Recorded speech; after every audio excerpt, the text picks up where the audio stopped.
నమస్కారం, welcome to I dream. నేను మీ విజిత. ప్రస్తుతం మనతో పాటు ఉన్నారు counselling psychotherapist, family counsellor doctor Padma Kamalakar గారు. ఇప్పుడు మేడంతో మాట్లాడి మరిన్ని విషయాలు తెలుసుకుందాం. నమస్తే మేడం. నమస్తే అమ్మా. ఎలా ఉన్నారు?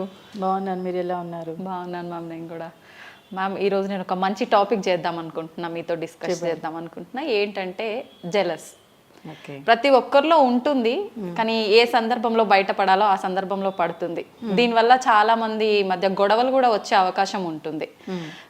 ముఖ్యంగా తీసుకుంటే భార్యాభర్తల మధ్య కూడా జెలస్ వల్ల చాలా భేదాలు వస్తున్నాయి, విడిపోయే వరకు కూడా వస్తుందనే చెప్పాలి. ఏం చెప్తారు మ్యామ్ దాని గురించి మీరు? జెలసీ అనేది ఒక మానసిక క్యాన్సర్ లాంటిది. ఓకే ఓకే, క్యాన్సర్ ఎలా అయితే పెరిగిపోతూ ఉంటుంది, ఇది కూడా అంతే.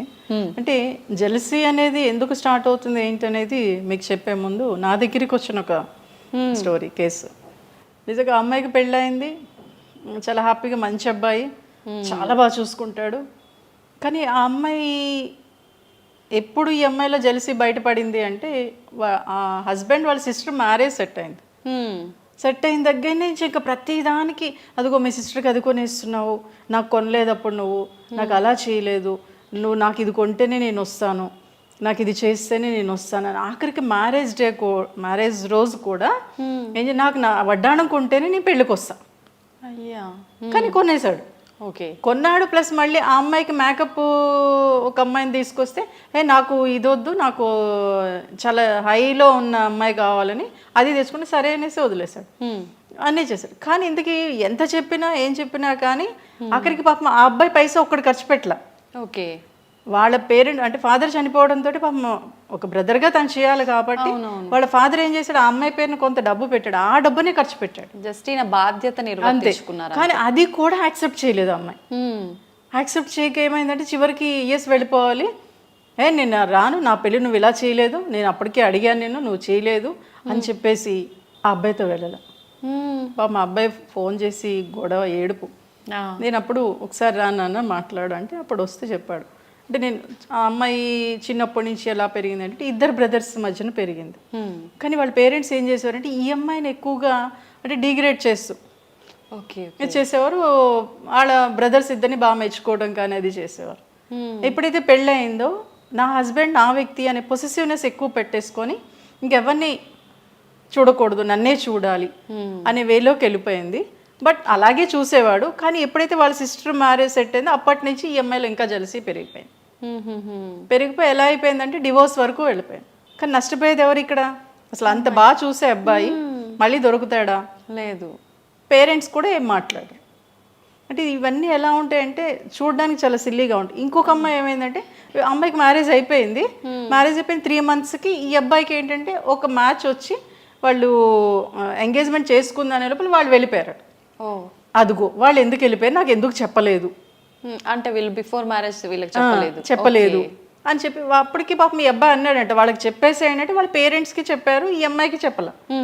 దాంతో అప్పటి నుంచి అదిగో నిన్ను ఎందుకు వాళ్ళు అవాయిడ్ చేశారు, నీకేదో ప్రాబ్లం ఉంది అని ఇంక ఈ అబ్బాయి మీద ఎంత జెలసీ అంటే ఆ అబ్బాయికి అసలు నవ్వినా సరే తట్టుకోలేని స్టేజ్లోకి వెళ్ళిపోయింది.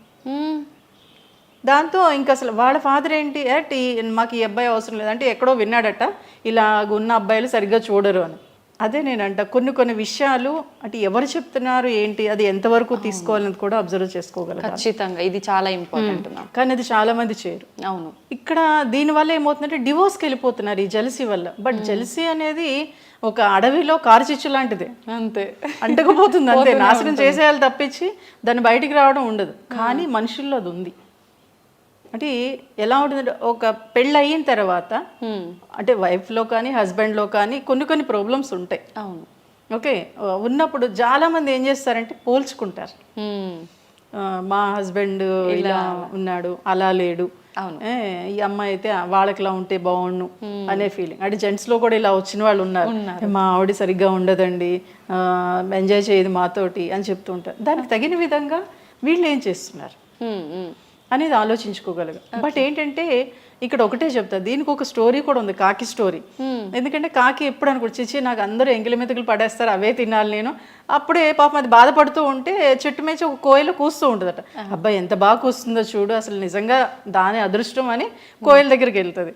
కోయిల దగ్గరికి వెళ్ళగానే నువ్వు చాలా అదృష్టవంతురాలివి, నేనే ఎందుకు పనికిరానంటే ఆ కోయిల్ అంటది, చాలు చాలు ఆపు కాకి, నువ్వు అనుకుంటున్నావు కానీ నా పిల్లల్ని కూడా నేను పెంచుకోలేను, నువ్వే పెంచాలి.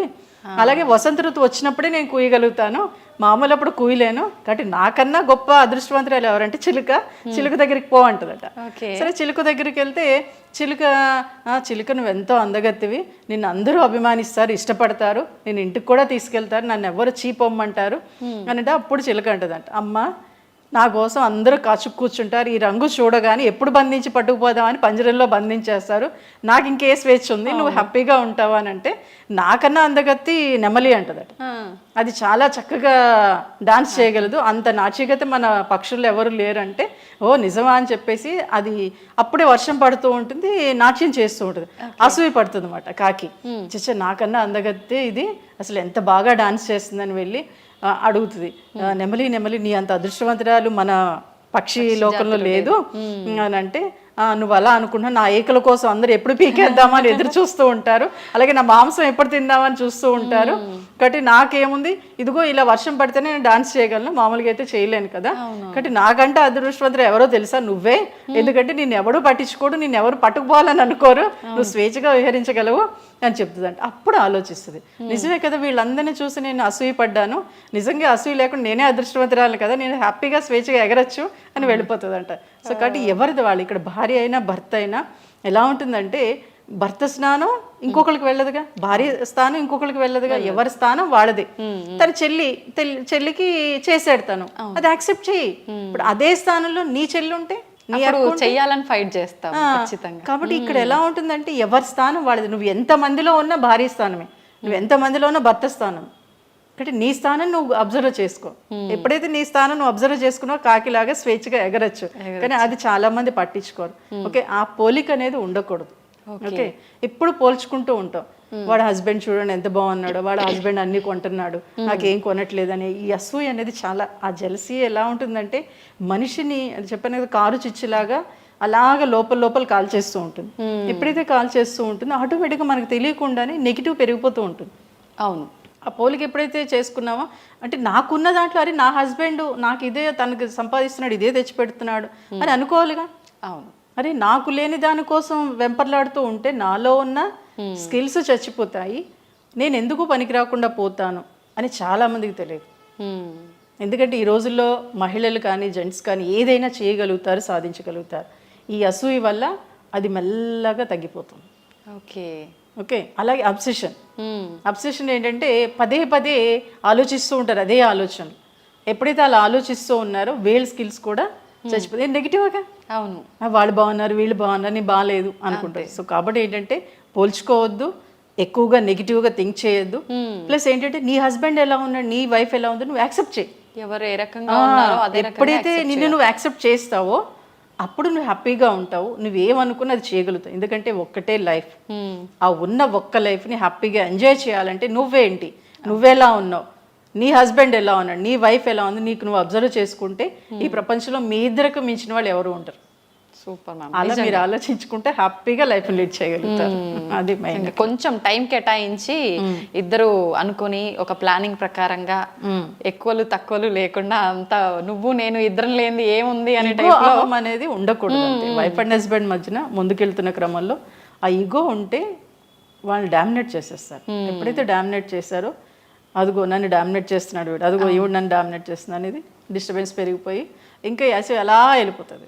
ఎప్పుడైతే అలా వెళ్ళిందో వెంటనే ఫ్యామిలీ డిస్టర్బ్ అవుతాయి. సో కాబట్టి అది ఉండకుండా ఉండాలంటే మీరేం చేయాలనేది మీకు మీరుగా ఆలోచించుకోండి. ఎందుకంటే ఆ కెపాసిటీ వైఫ్ అండ్ హస్బెండ్కి ప్రతి మనిషికి ఉంటుంది. దూరపు కొండలు నిలబడ్డం కాదు, మీరేంటో మీరు తెలుసుకుంటే దూరపు కొండలు కూడా తెలుస్తుంది ఎలా ఉన్నాయి ఏంటి. సో అది తెలుసుకోగలగాలి. ఎక్కడైనా ఇబ్బంది అనేది ఉంటూనే ఉంటుంది, అది సవరించుకొని ముందుకు వెళ్ళిపోవటమే. Thank you madam, thank you, చాలా మంచి విషయాలు తెలియజేశారు. నమస్తే.